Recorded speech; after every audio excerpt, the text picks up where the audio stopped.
Hello, my name is Patricia Ramirez, and the community that I chose are the Mexican soldiers of World War II.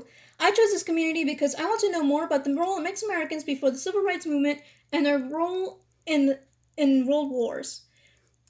For my first immersion activity, I watched two documentaries, one of which focused on the lives of three Mexican soldiers, Gonzalo Garza, Rogelio Roel, and Anastasio Juarez, who grew up poor, speaking little English, with little education, and working in the fields prior to enlisting. Many joined out of a sense of duty and a hope for a better life, which they accomplished as they were able to access the GI Bill benefits given after the war to further their education when they never considered college before. The other documentary, Valencia, focused primarily on the war stories of Mexican soldiers and also takes the note of Bushmasters, an elite fighting force of mostly Mexican men who trained in the jungles of Panama to fight in the Pacific, calling them the greatest combat team.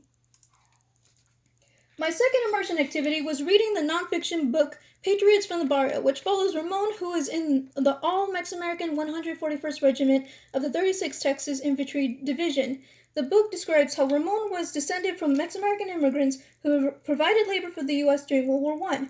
Most of these immigrants and the citizens were deported during the Great Depression, save for Ramon's family. Ramon then became, like many poor working-class Mexican Americans who enlisted in hope for financial mobility. There he made himself at home, as many of his unit were made up of his classmates from the barrio.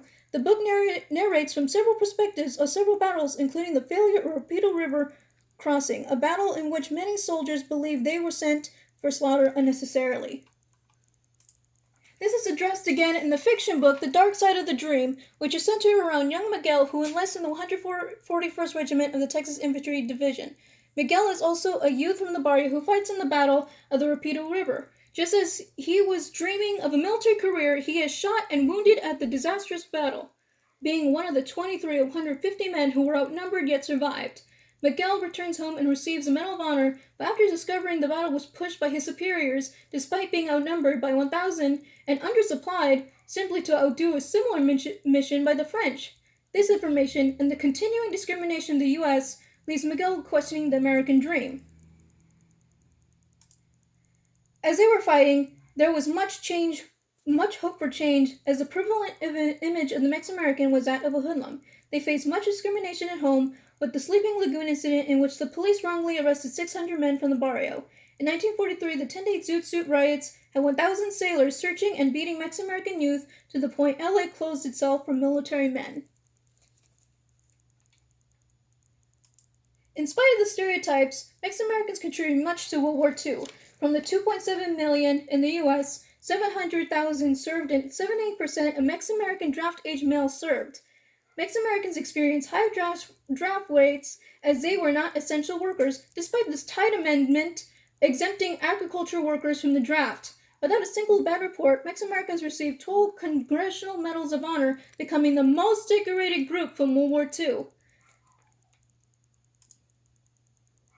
Despite this, many of the compliments remain unrecognized by the public, as Mexican Americans, optimistic that life would change after their service, continued to experience discrimination as a whole.